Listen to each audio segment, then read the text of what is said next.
Welcome to लॉसिफाइड guys. आज हम discuss करेंगे 30 days strategy for Rajasthan judicial services preliminary examination जो कि है नेक्स्ट मंथ। और अगर आपको कम से कम टाइम में ज़्यादा से ज़्यादा कंटेंट कवर करना है, समझना है कि कौन से सब्जेक्ट को कितने दिन देने चाहिए, किसका कितना वेटेज है, लैंग्वेज पेपर को कैसे साथ लेकर चलें, तो इस वीडियो में एंड तक बने रहेगा।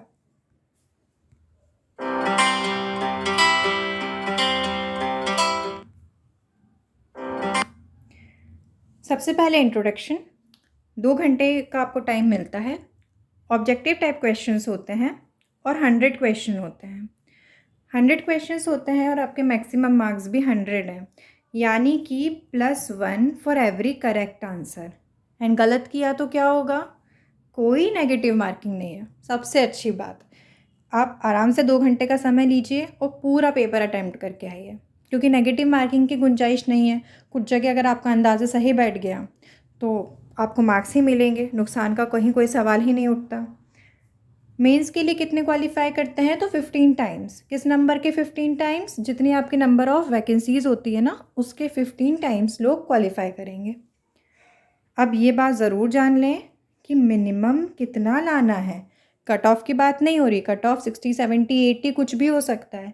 मिनिमम यानी कि इतने तो लाने ही लाने हैं। ये नहीं लाए तो आप क्वालिफाई ही नहीं कर पाएंगे एग्ज़ाम के लिए आगे। तो ये आपके SC ST कैटेगरी के लिए 40% होता है और बाकी कैंडिडेट्स के लिए 45% होता है। 45% 100 का कितना हुआ? यानी 45। मतलब 45 क्वेश्चंस तो आपको सही करके आने ही आने हैं। अब वेटेज समझ लेते हैं। लॉ पेपर का 70% है, यानी 70 क्वेश्चंस। लैंग्वेज का 30% है, यानी 30 क्वेश्चंस। लैंग्वेज में भी इंग्लिश से 15 सवाल आते हैं, हिंदी से भी 15 सवाल आते हैं। लॉ पेपर में 18 सब्जेक्ट्स हैं। जो आपका 70% लॉ पेपर है वो 18 सब्जेक्ट वाला है। ये 18 सब्जेक्ट मिले हैं हमें मेंस से। जो मेंस में आएगा वही प्री में आएगा लॉ पेपर का। डरिए मत 18 सब्जेक्ट देख के, क्योंकि कोर सब्जेक्ट बहुत कम है इनमें से। बाकी जो है वो बहुत माइनर एक्ट्स हैं, छोटे एक्ट्स हैं जिनसे सवाल भी बहुत कम बनते हैं। पहले 15 हुआ करते थे ये सब्जेक्ट लास्ट ईयर तक। 3 और ऐड हुए हैं जिनके बारे में हम पढ़ेंगे। अब एक बात आप ध्यान में रखिए, राजस्थान का पैटर्न समझना थोड़ा मुश्किल है, क्योंकि पिछले कुछ वर्षों में, पिछले कुछ सालों में ये जो आपका पैटर्न है ये बहुत बदला है। पहले और भी बहुत सारे सब्जेक्ट्स आते थे, तो हमारे पास ज़्यादा पेपर्स नहीं होते हैं इस पैटर्न के हिसाब से। जो अब नए एडिशंस हैं या जो नया पैटर्न चेंज किया है लॉ सब्जेक्ट्स को लेके, उनमें थोड़ा समझने के लिए कि क्या किसका वेटेज होगा, बट हमने कोशिश पूरी की है। चलिए, सबसे पहले यहाँ मोस्ट इम्पॉर्टेंट सब्जेक्ट्स जिनसे 8 से 10 सवाल बनने ही बनने हैं। अब अगर आपने हमारा एक और वीडियो है जो हमने हरियाणा और राजस्थान को कैसे साथ लेके पढ़ना है उसके बारे में बनाया है, वो प्लीज़ जाके देखिएगा, क्योंकि उससे आपको एक होलिस्टिक अप्रोच मिलेगा कि कैसे हमें दोनों सब्जेक्ट्स, दोनों चीज़ों को साथ लेके चलना है, दोनों एग्जामिनेशन को, और कैसे हम से कुछ सब्जेक्ट स्कोर लेके पढ़ सकते हैं। तो ये उनमें से ही कुछ सब्जेक्ट हैं। मेरा वीडियो आप वाला देखेंगे तो मैंने वहाँ भी बताया है कि ये कोर सब्जेक्ट राजस्थान के भी हैं या हरियाणा के भी हैं। देखिए 8 से 10 तो बनने ही बनने हैं इन सारे एक्ट से। अब ऐसा है कि कुछ ऊपर नीचे हो जाए थोड़ा, जैसे IPC, इससे पिछली बार इतना नहीं आया था, बट इस बार अगर ज़्यादा क्वेश्चंस आ जाते हैं तो बिल्कुल सरप्राइजिंग नहीं होगा ये, क्योंकि ये भी कोर एक्ट में से एक एक्ट है। अब code of civil procedure, constitution of India, Indian evidence act, code of criminal procedure और इंडियन पीनल कोड, ये आपके मोस्ट इम्पॉर्टेंट एक्ट्स हैं। इन्हें तो करके जाइएगा ही जाइएगा। इसके बाद जो थोड़े कम इम्पॉर्टेंट हैं, जिनसे 3 से 4 सवाल बनते हैं, वो हैं ये एक्ट।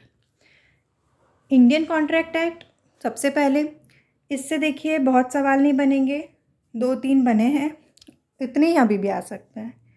लिमिटेशन एक्ट छोटा है लेकिन सवाल बनाता है, तो पढ़ ज़रूर लीजिएगा। आगे SRA, स्पेसिफिक रिलीफ एक्ट, इससे भी बने हैं सवाल, ये भी छोटा एक्ट है, पढ़ ज़रूर लीजिएगा। Transfer of property act, last time 1-2 सवाल बने थे, इस बार कितने आएंगे नहीं कह सकते। हमने पहले लिखा है ऊपर एवरेज 3-4 क्वेश्चंस हैं, इनसे एवरेज इतना बन सकता है। राजस्थान रेंट कंट्रोल एक्ट 2001, ये बहुत इंपॉर्टेंट एक्ट है, सवाल बनाता है, छोटा एक्ट है, लेकिन पढ़ लीजिएगा, छोटा है क्योंकि 3 सवाल आराम से आप सही करके आएंगे अगर ये एक्ट पढ़ लेंगे तो। फिर juvenile justice care and protection of children act 2015। अब देखिए ये जो एक्ट है ये आपको जब खोलेंगे तो बड़ा लगेगा क्योंकि इसमें है अच्छे खासा नंबर ऑफ सेक्शंस और नंबर ऑफ चैप्टर्स, बट ये सवाल भी बनाता है। देखिए ये आपके बना देगा 4 सवाल लगभग, बहुत टेक्निकल एक्ट नहीं है, एक बार गो थ्रू कर जाइए। NI act, negotiable instruments act, यहाँ देखिए चैप्टर 17 लिखा है मेंस के सिलेबस में, यानी आपके प्री में भी जो मेजर क्वेश्चंस हैं वो चैप्टर 17 के अराउंड रिवॉल्व करेंगे। इसको ज़्यादा फोकस से पढ़ लीजिए क्योंकि एनआई एक्ट से 2-3 सवाल बनते हैं, और लैंडमार्क केसेस कुछ पढ़ लीजिएगा एनआई एक्ट के, ज़्यादा नहीं है, थोड़े बहुत हैं। अगर आप चाहेंगे तो हम इस पर एनआई एक्ट के केसेस पर जो मोस्ट इम्पॉर्टेंट है फॉर राजस्थान जुडिशियल सर्विसेज, हम उसके लिए भी वीडियो लेकर आएंगे। प्लीज़ कमेंट बॉक्स में कमेंट कीजिएगा, अगर कमेंट्स आते हैं, व्यूज़ अच्छे रहते हैं तो हम अगला वीडियो लेके आएंगे एनआई एक्ट के लैंडमार्क केसेस पर। अगले चलते हैं हम, ये है सब्जेक्ट्स बाकी जो सबसे कम इम्पॉर्टेंट है, जिसमें आते हैं आपके 3 सब्जेक्ट सबसे कम इम्पॉर्टेंट में, interpretation of statutes, probation of offenders act and protection of women from domestic violence act 2005। इनसे 1-2 सवाल बने हैं पास्ट ईयर में, उससे ज़्यादा नहीं बने हैं। अब आते हैं न्यू, 3 नए एडिशंस पे आते हैं हम। The indecent representation of women prohibition act 1986, protection of children from sexual offences act 2012, the sexual harassment of women at work place prevention prohibition and redressal act 2013। अब ये जो 3 एक्ट हैं ये आज तक नहीं आए, मतलब पिछली बार तो नहीं आए थे। अब इनसे कितना वेटेज हो सकता है, तो अगर आप थोड़ा एनालाइज करें तो जितने भी ऐसे और एक्ट्स, माइनर एक्ट्स हैं हमारे, उनसे हमेशा 2 से 3 सवाल बने हैं, तो आप 2 से 3 ही इनसे एक्सपेक्ट कर सकते हैं, उससे ज़्यादा नहीं। अब आते हैं लैंग्वेज पेपर पे, भाई ये छोड़ नहीं सकते हैं, 30 मार्क्स का आता है।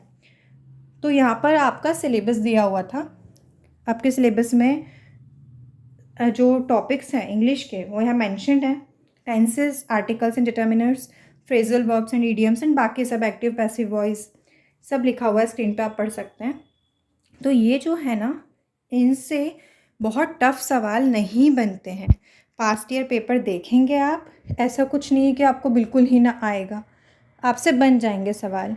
अगर आपको एक सामान्य थोड़ी इंग्लिश आती है, आपने दूसरे जुडिशरी सर्विसेज के लिए पढ़ी है इंग्लिश थोड़ी, तो आपको पता होगा कि कैसे इंग्लिश को करना है यहाँ पर सवाल आता है हिंदी पे, क्योंकि हिंदी ऐसी है ना कि हिंदी आने वालों को भी शायद ना आए, क्योंकि व्याकरण आती है उसमें, और व्याकरण ऐसा भी नहीं कि बहुत सिंपल व्याकरण है, थोड़ा सा आपका डीप में पूछते हैं इसमें। अब हिंदी के नीचे मैंने सिलेबस क्यों नहीं लिखा, क्योंकि हम हिंदी को अलग से डील करने वाले हैं। अगर आप कमेंट सेक्शन में कमेंट करेंगे, इस वीडियो के व्यूज़ आएंगे, तो हम हिंदी के लिए एक सीरीज़ शुरू करेंगे, बहुत छोटी सीरीज़ होगी। देखिए ये मत सोचिए कि हम बहुत लेंदी वीडियोस लाने वाले हैं और वो देखने में मुश्किल होगी, बिल्कुल नहीं। हम क्रिस्प वीडियोस लाएंगे, 10-10 मिनट के लाएंगे, 2-3 वीडियोस में आपकी पूरी हिंदी कवर होगी, जिससे आप मैक्सिमम मार्क्स गेन कर पाएंगे। तो ऐसा है कि हिंदी आपको पढ़नी पड़ेगी, तो हिंदी के लिए एक बुक ले लीजिएगा। बुक्स, हिंदी के लिए कौन सी बुक्स रेफ़र करनी है, हिंदी कैसे पढ़नी है, ये जो सारी चीज़ें हैं ये हम अपने एक अगले वीडियो में डील करेंगे। रही बात इंग्लिश की, तो एक बहुत सामान्य इंग्लिश आती है, आप चाहें कोई भी नॉर्मल सी बुक लेके पढ़ सकते हैं। अब क्वेश्चन ये आता है कि किसको कितना समय दें। अगर मैं 30 दिन की बात करूं, 30 दिन को कैसे मैनेज करें, तो देखिए सबसे पहले इसको 15 डेज़ में बांट लीजिए। 15 डेज़ में क्या करिए, मैंने आपको कोर सब्जेक्ट्स बताए थे, वो कोर सब्जेक्ट करिए, साथ में लैंग्वेज को ले लीजिए। जब आप कोर सब्जेक्ट से बोर हो जाएं, लैंग्वेज, तो यहाँ आपका आधे से ज़्यादा लगभग पेपर का वेटेज कवर हो जाता है। बचे 15 डेज़ में क्या करिए, जो छोटे सब्जेक्ट्स हैं जितने भी, वो कवर करिए, पर साथ में कोर सब्जेक्ट और लैंग्वेज का रिवीजन चालू रखिए। क्योंकि 15 दिन काफ़ी हैं आपके लिए, वो सब्जेक्ट्स बहुत छोटे हैं, तो उनको ध्यान में रखते हुए काम करिए। बट इनको नहीं छोड़ देना जो अपन ने पिछले 15 दिन में किया, इनको कंटिन्यू करना है। और सबसे इम्पॉर्टेंट बात, पढ़ना ही इम्पॉर्टेंट नहीं है, हमारी पढ़ाई कैसे हो रही है, हमारे वीक एरियाज़ क्या हैं, हम कहाँ गड़बड़ करते हैं, किसको ज़्यादा अच्छे से पढ़ना है, उसके लिए सॉल्व कीजिए MCQ, मल्टीपल चॉइस क्वेश्चंस। कोई भी अच्छी बुक ले लीजिए, मैं सिंगल के ले लीजिए, यूनिवर्सल की ले लीजिए, किसी की भी ले लीजिए, और उसको आप MCQ रोज़ सॉल्व करिए डेली बेसिस पे। तो डेली आपको टाइम देना पड़ेगा 3 चीज़ों को, मल्टीपल चॉइस क्वेश्चंस को, कोर सब्जेक्ट को, और लैंग्वेज को। शुरू के कुछ दिन आप सिर्फ कोर और लैंग्वेज पर भी फोकस कर सकते हैं along with MCQ, but after 15 days आपको MCQ कोर और लैंग्वेज के साथ लोकल एक्ट्स को भी, लोकल एक्ट्स नहीं, सॉरी, मेरा मतलब है जो एडिशनल एक्ट्स हैं, छोटे एक्ट्स हैं, उन पर भी फोकस करना होगा। तो जब आपके थोड़े बेटर तैयार हो जाएं तो इन पे ज़्यादा फोकस करिए और कोर के लिए थोड़ा टाइम कम कर दीजिए, क्योंकि फिर आपको सिर्फ रिवाइज करना होगा। तो इस तरीके से आप 30 दिन में सारे सब्जेक्ट्स भी कवर कर सकते हैं और उसमें से आप मैक्सिमम आउटपुट भी निकाल सकते हैं। आगे हम लोग हिंदी की सीरीज़ लाएंगे। अगर आप इसके व्यूज़ बढ़ाते हैं, अगर आप कमेंट सेक्शन में कमेंट करते हैं, तो बिल्कुल आएगी सीरीज़ हिंदी की।